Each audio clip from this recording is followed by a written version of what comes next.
Daplin lang ha. So daplin lang namin ni Ara at ni Upaw kasi may maraming sasakyan. Ayan. Hi! At ayan, galing sila bayan. Woo! Ayan. Papuntang bayan palabas. Ito naman paloob sa aming lugar. Diyan.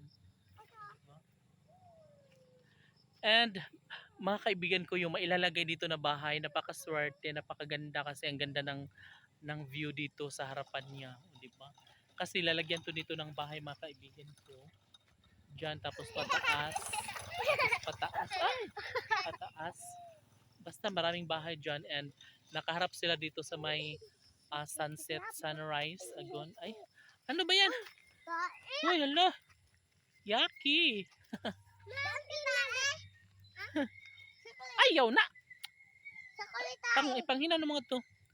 And of course, mga kaibigan ko ay yes, sobrang tuwa na nga yung alaga kong aso. Tingnan nyo. Diba?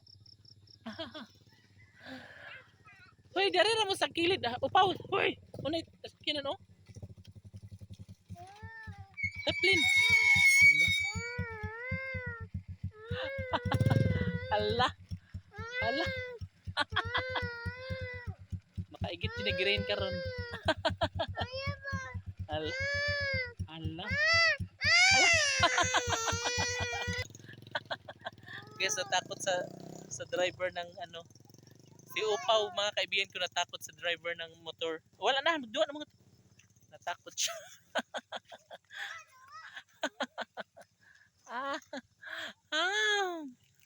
Natakot talaga siya, oy. So, ganun pa mga kaibigan ko. Ganun talaga tayo pag mga bata pa, no? Yung meron tayong kinakatatakutan ng mga tao na makasalubong natin. Yung ayaw natin na tao na talagang makapagbibigay sa atin ng takot at pangangamba, no? So, sobrang ano na talaga, malaking pagbabago ngayon mga kaibigan ko. Ngari mo sa daplin.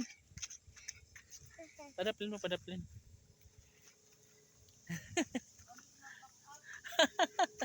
Nakoy iro, nakoy mga iring, na mga iring. And ayun nga mga kaibigan ko ay talaga nga namang dapat na pagtuunan nating pansin, no, kung ano man ang meron ngayon.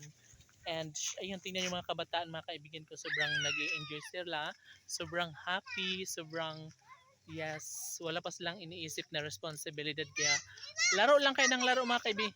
Dito, dapat kinay motor. Kari.